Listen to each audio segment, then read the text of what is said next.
Get this and get it straight. Crime is a sucker's road, and those who travel it wind up in the gut of the prison of the grave. This time, a friend with millions, a myopic chemist, and a long-haired piano player were thrown into panic because a brilliant young lady with a gun was taking a big step in the wrong direction. It happened like this. From the pen of Raymond Chandler, outstanding author of crime fiction, comes his most famous character in The Adventures of Philip Marlowe.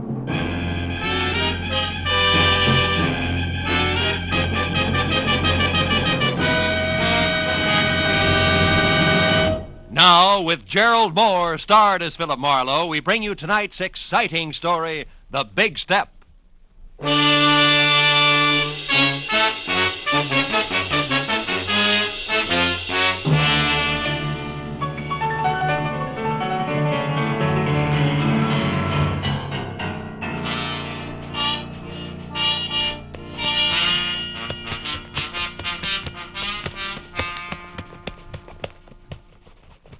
Yes, sir, Mr. Marlowe. I always figure shoes are just like faces. How's that, champ? Well, they make it old and they make it wrinkled, but they're still okay as long as they got a shine on them.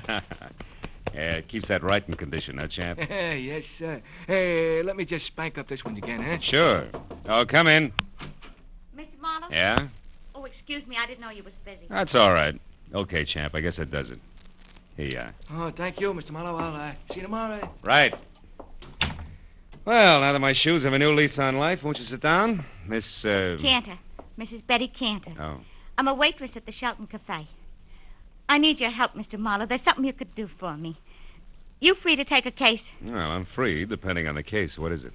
Well, today, this friend of mine, Shirley Vitello, comes into the restaurant where I work. Yeah. She takes her usual table, and while she's waiting for her order, she starts reading the paper. Well, it's all quiet so far, Betty. Yeah, but just when I'm bringing in the tomato juice, it happens. She sees something in the paper that scares her. Scares her bad. What was it, Betty? Do you know? I don't know. She mutters something, and then she runs out of the place. Her face was gray like ashes. Later, I got to worrying. I called her at home, then at the lab where she works, even her husband's studio. No luck. Now, wait a minute, Betty. I don't quite get the connection. You and Shirley Vitello, I mean. Oh, I don't know her social. We're only chummy at the restaurant. She's been eating there for years. Well, that's a basis for friendship. Well, about 6 months ago, I was in bad trouble. And Shirley came through with $200 when it seemed like more money than I'd ever seen. Yeah. It kept me and my husband together. So, you see, she means a lot to me. Yeah, I see what you mean. Well, look, Bet, what was this about a lab? Well, Shirley's a technician. She works as an assistant to a chemist named Softman. Abraham Softman, out on Melrose someplace. Mm-hmm. What about Shirley's husband? Do you know him? Gilbert? Oh, yeah. He comes in with her a lot. He's a piano composer and a real nice guy. Mm. He lives for his work. He's unknown now, but he's a real genius, Oh, Shirley sure, says. sure. She'd do anything to keep him and his music going. Yeah, well, tell me, this friend of yours saw something in a paper you said that scared her. Now, that's all you know, huh? Yeah. And I want you to find out why and help her. Here's $50, Mr. Marlowe. That's what you charge, ain't it? More or less, yeah. By the way, Mrs. Cantor, where's your ring? I sometimes take it off when I'm working. You do, huh? Yeah. Or perhaps when you hock it to raise $50? Look, Betty, I'm a careless guy. You better hold the money, huh? Oh, but Mr. Marlowe... Where do the Vitellos live? But Mr. We're Marlowe... in a hurry, Betty, remember? Where's the address? Well, it's 3140 Veteran Avenue. Mm-hmm. And in case you want it, Gilbert's studio is Benedict Canyon, 510. Thanks, Mr. Marlowe. And you call me at Empire 17087, huh?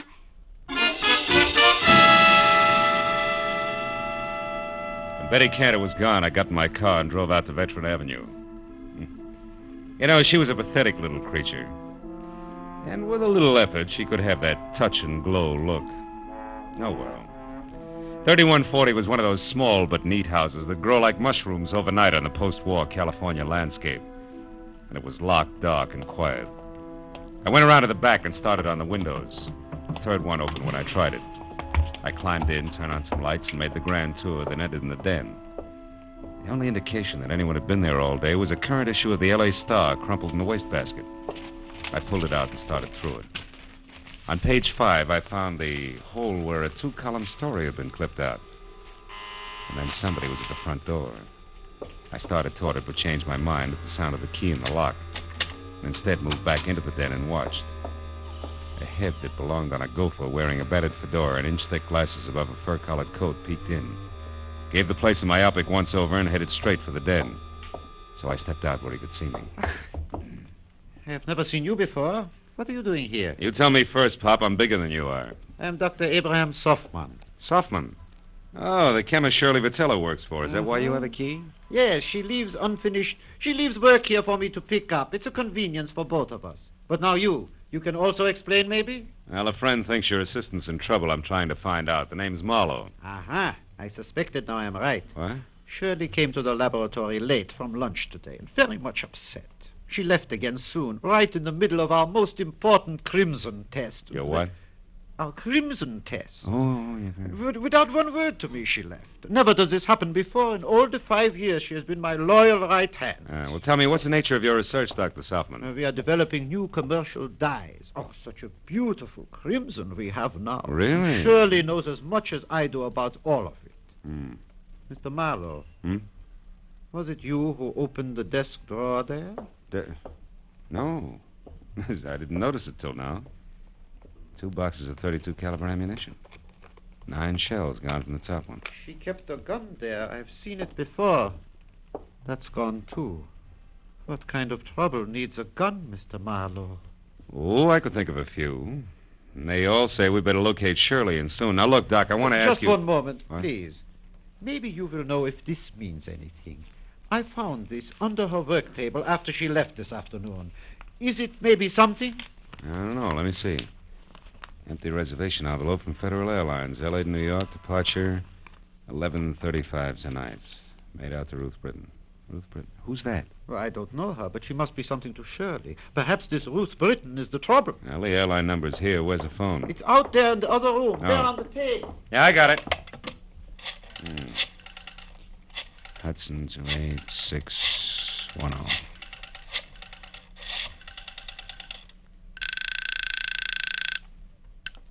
Good evening, Federal Airlines. Agent Frederick Stowe speaking. Frederick, do you have a Ruth Britton listed on your 11:35 flight to New York? Oh, just one moment now, sir. I'll check. Oh, no. Yes, we do. Yeah, well, I've got to locate her. Do you have an address or a phone number there? Oh, no, sir, I do not. And even if I did, I'm Look, afraid Freddie I couldn't. Freddie boy, this is important. I need that information. Now, describe it to me. What does she look like? Oh, dear, I'm afraid I can't. I must have sold the ticket. I'm the only agent on duty, but I just can't seem to think where Try, will you? Think. I am. How do you expect isn't me to that remember awful? 75 or 80 faces every day? Now, listen, Good heavens, don't you think I get confused? Yes, I every do. Time Now I 9 do. or 10 jerks come in here at once, all wanting tickets at the Never same mind. time. Don't you think I have Skip the right it. to do it? Frederickson. Now, look, Doc. Now, look, do me a favor, will you? What is it? Stay right here and wait for Shirley. If she comes back, hold her. I'm going to look up her husband, Gilbert.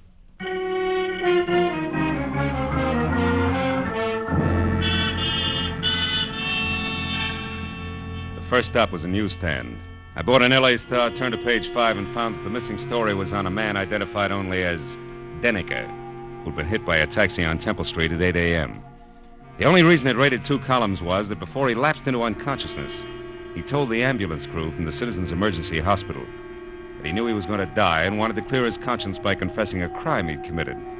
It ended with police standing by. I drove on into Benedict Canyon, wondering what kind of a bridge it was going to take to span the gap between a female chemist and a downtown traffic accident. I was still wondering when I got to number 510.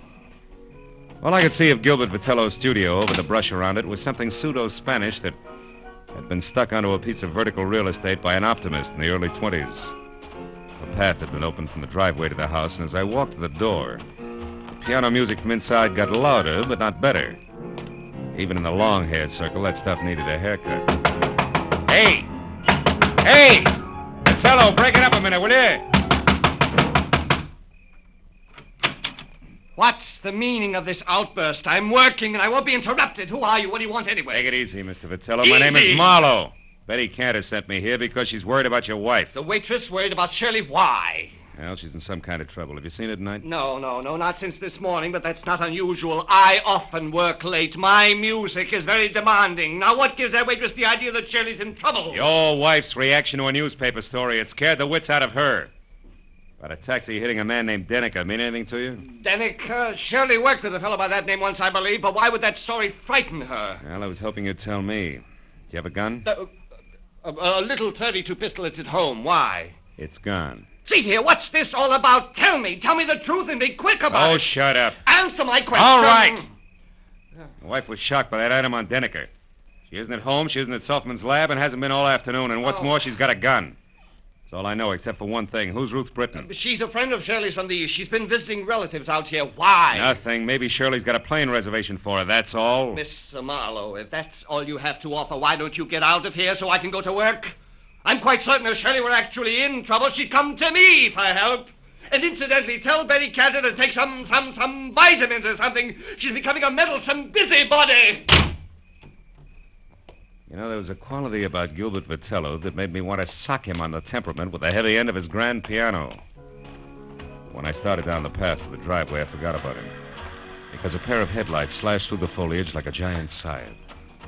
I ran to where I could see and watched the girl in a brown suit get out of a sleek new Hudson and start toward the house. Then she saw me. She backed away, then threw me one scared look and darted into a side path like a jittery cottontail. I followed as fast as I could, but it was home ground to her, and in 20 yards I was outclassed. I lost her at the corner of a sagging shed and stopped to listen for her footsteps. I heard something else, but not in time to duck. Oh!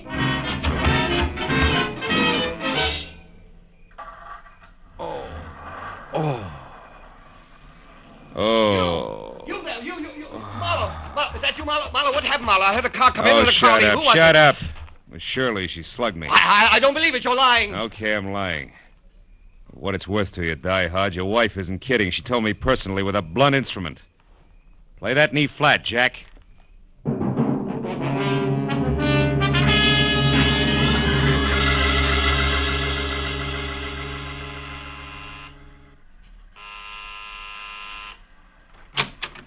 Mr. Marlowe, did you get something? Lumps.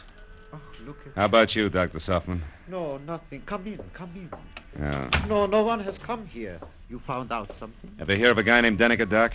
Me hear of Morris Denneker? 5 times in the past 3 years, Morris Denneker in Chicago has beaten me by introducing a new dye substance or a new process just days ahead of me. 5 times this happened. He's a dye chemist, too, huh? A brilliant one. I admire him. But why do you Listen, ask this me? is beginning to fit like a rubber glove. Denneker's in a hospital right here in L.A. He may not live, and he wants to confess to a crime. Here, look. What's Now, read it this? yourself. When Shirley saw that story, it threw her into a panic, and now it only figures one way.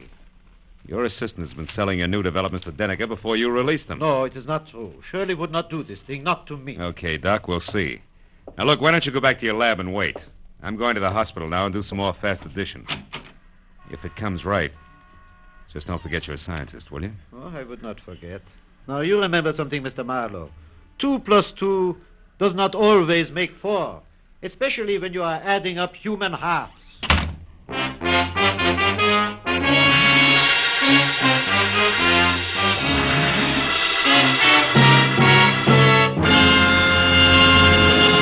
In just a moment, the second act of Philip Marlowe. But first, Wednesday's Wonderful on CBS, with Dr. Christian, Groucho Marx, Bing Crosby, and Burns and Allen all coming your way over most of these same CBS stations. This Wednesday, Brother Bob Crosby visits Bing. Gracie Allen stumps the income tax experts. Groucho will be on hand with his ad-libs and teams of opposition. And Dr. Christian makes a wily grandmother stick to the truth for once. So be listening this Wednesday, won't you? Now, with our star, Gerald Moore, we return to the second act of Philip Marlowe and tonight's story, The Big Step.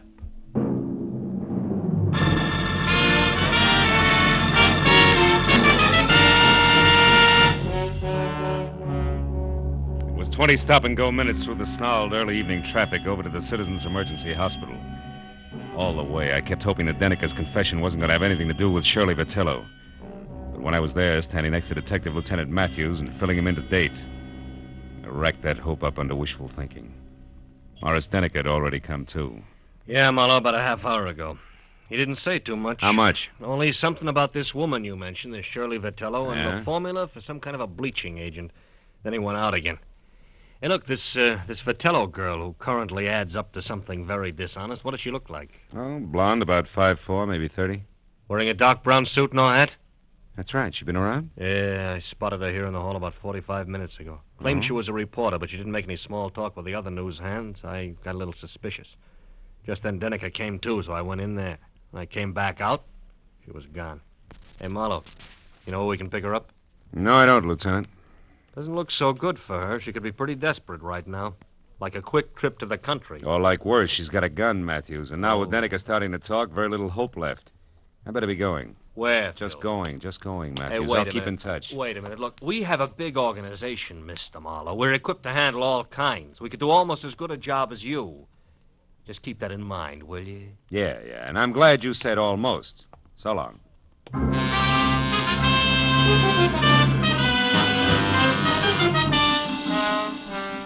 I got back into my car and pointed it toward the Vitello place on Veteran Avenue again. Because I didn't know where else I could possibly pick up Shirley's trail. I felt like an uncomfortable emptiness was in the pit of my stomach. You know, like the guy who stands on a street corner and watches an ambulance intern scrape up a traffic victim. He knows he didn't have anything to do with it, but that knowledge doesn't make him feel any better. Shirley Vitello was headed for trouble, bad trouble. And the pathetic little kid, Betty Cantor, who came into my office and started the whole thing, could get hurt in the process. Well, I parked in front of the place, which from inside, a desk lamp showed a circle of light the size and color of a lemon lifesaver, and the front door was open inches, as though somebody had left in a big hurry. I walked on eggs as far as the door and nudged it. And I saw it. On a table in a far corner of the room, a note propped up against the lamp and nothing else. I started toward it. Don't move. I'm behind you, and I've got a gun. Oh, fine. .32 caliber out of the desk drawer, no doubt. No doubt. Marlowe, why are you mixing into something that's no business of yours? I'm a private detective working for your friend Betty Cantor. She's worried about you, Shirley. Marlowe, what's done is done. Betty can't help me. You can't help me. Nobody can help me. I stole Softman's work, and I sold it to Morris Deniker. I didn't count on a deathbed confession. Why'd you do it? I love my husband, and he needs money to go on with his work. No. Gilbert's in on this with you, huh? Oh, no. No, he isn't. He thought my wages were high, that's all. The note I left there on the table makes that clear. Also, Also what? It says goodbye. I love him, Marlowe. When I'm gone, he'll have enough money to carry on. Keep the studio that means so much to him. And nothing can be taken away from him. I've seen to that, legal-like. Just what do you mean gone, Shirley? How far is gone? A long way, Marlowe. All the way. Suicide? Oh, no, Shirley, you Marlowe, can't mean let's that. not talk anymore. And don't bother about that phone. It's only Gilbert. How do you know? Well, when I pulled up outside here after I came from the hospital, he was home. I didn't want to speak to him, so I drove on until I came to a phone booth. And then I called here and told him to meet me at the Saffron Bar. It's an old hangout of ours. You wanted to leave a note for him, but didn't want to face him, is that it? Yeah. He'll keep calling on and off for quite a while before he comes back here. I figured it would be better that way. I didn't want him chasing me. The sea air might give the big lug a cold. It always did.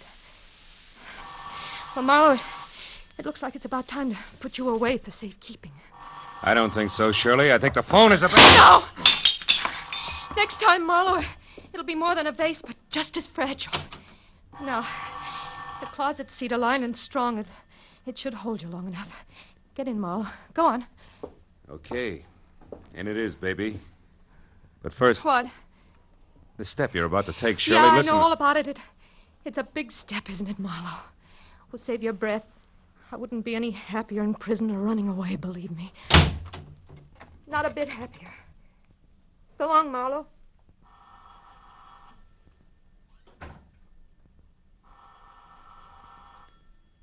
Nobody's home.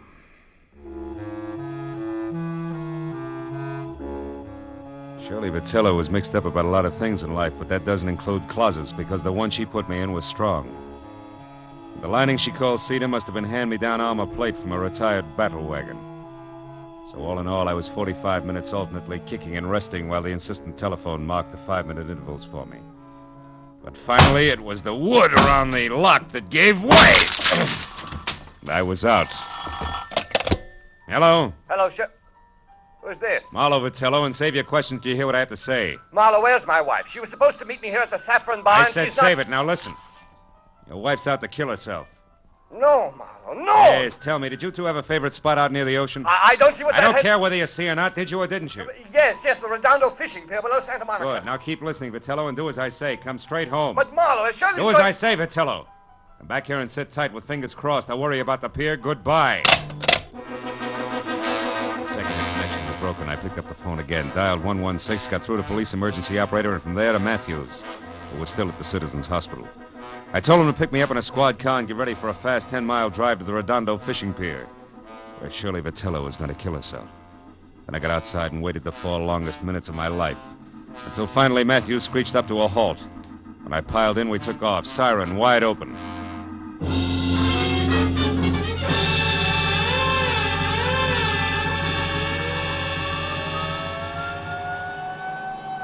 It'll be less than a minute now, Marlowe. Pier's only a couple of blocks away. Good. Better have Mooney kill that siren, Lieutenant. Jack, we want to come in quiet, Mooney. Okay, Lieutenant.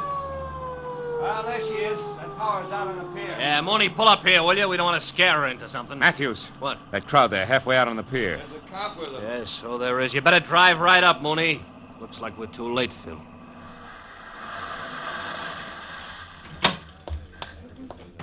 We were too late.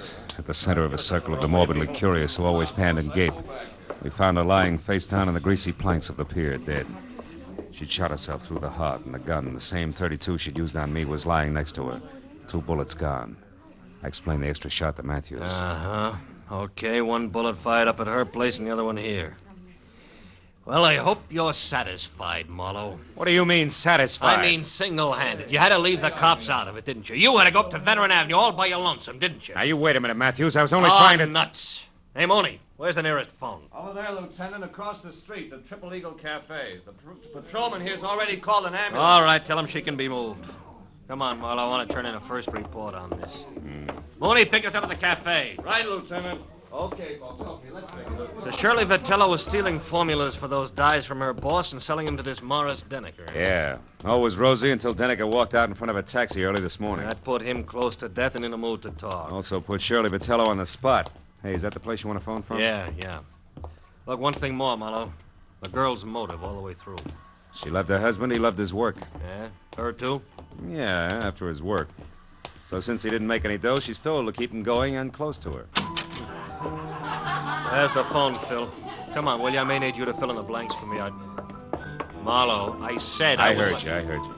The phone can wait, Lieutenant. Come on over here. What? I want to talk to that piano player. Piano player? What about? The tricky way he has of playing Blue Skies. What? Yeah. Hey, Bud, that's all right. You got a mean left hand there. Yeah, I open in Carnegie Hall next week. Don't miss me. I'll try not to. It's just terrific what you do with that tune, you know? It's my own particular arrangement. Nobody else's, huh? No, nobody's. I've been working on this arrangement for a week. That's all I wanted to know. Hey, Marlowe, what are you getting at? The phone, I've heard enough. Where'd you say it was, Matthews? Over there, the left of the bar. But, Phil, what are we What time doing? is it, Lieutenant? 5 after 12. Marlowe, what is it? A switch, Matthews. A switch? Yeah, one that'll knock your badge off. Will you get a load of this? I'll listen.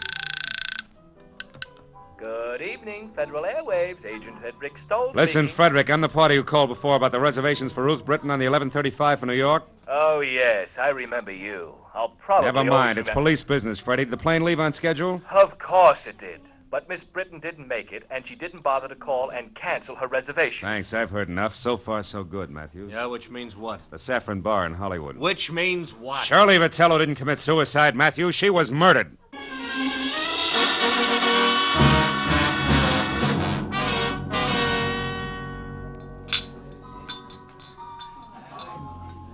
Okay, Phil.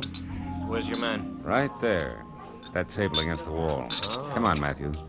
Hawaiian music. Sentimental rocks. Degradation.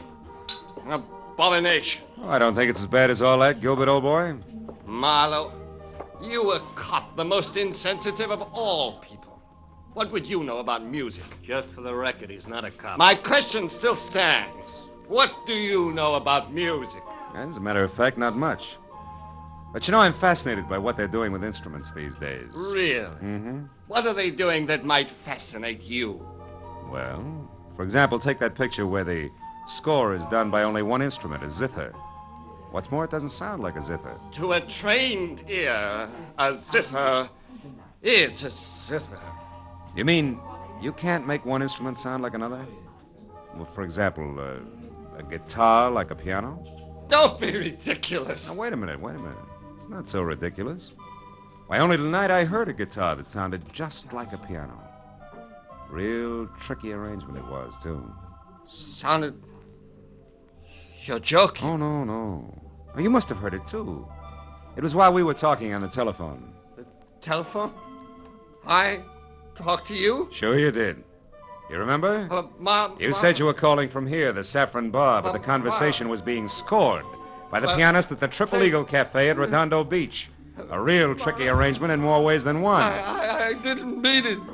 I didn't really want to. All right, what's the rest of it, Phil? He didn't want to quit his work and spend the rest of his life hiding in some forgotten corner of the globe. Which was her plan? Yeah. As I figure it, once Shirley knew she was finished, she decided they should both run for it. He was in on what she was doing all along. And the suicide note? It was part of a plan. Oh. Leave hubby here and innocent with the money she got for her shenanigans. Then frame her own suicide, a trail that would lead us to the Redondo Pier, her hat and coat floating in the drink. Uh-huh. And after a couple of days of searching, we say the tide probably carried the body out to sea. Closed case. That's right. In the meantime, she's flown to New York as Ruth Britton and is heading on from there. Hubby here to join her at a later date. Yeah, fine. Only hubby double-crossed her and shot her so he can sit tight with the money right here. That's it, Matthews. Please, give me another chance. Oh, shut up. Wipe them dry, Matthews, and take them away.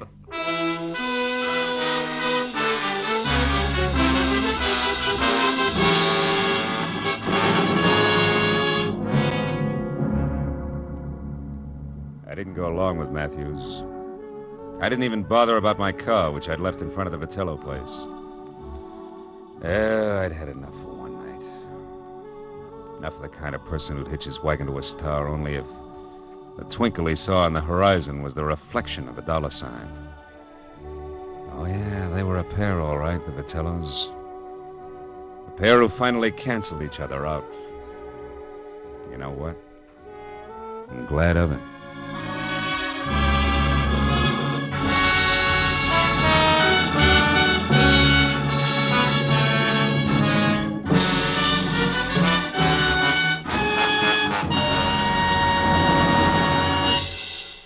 The Adventures of Philip Marlowe, bringing you Raymond Chandler's most famous character, star Gerald Moore, are produced and directed by Norman MacDonald and are written for radio by Robert Mitchell and Gene Levitt. Featured in the cast were Gene Bates, Paul Dubov, Vivi Janis, Edgar Barrier, and Peter Leeds. Detective Lieutenant Matthews is played by Larry Dobkin. The special music is composed and conducted by Richard Orant. Be sure and be with us again next week when Philip Marlowe says... This time I tangled with a mad Scotchman, a phony English lord, and a beautiful blonde corpse in a freight house. All because of a butler who walked on his knuckles.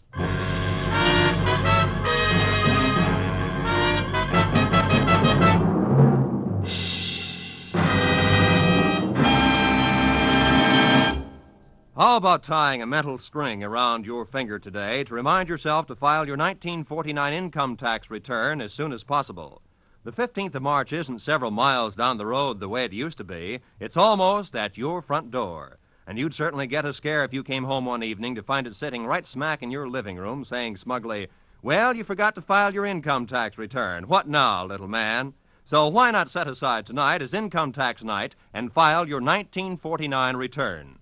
This is Roy Rowan speaking. This is CBS, where Burns and Ellen are heard every Wednesday night, the Columbia Broadcasting System.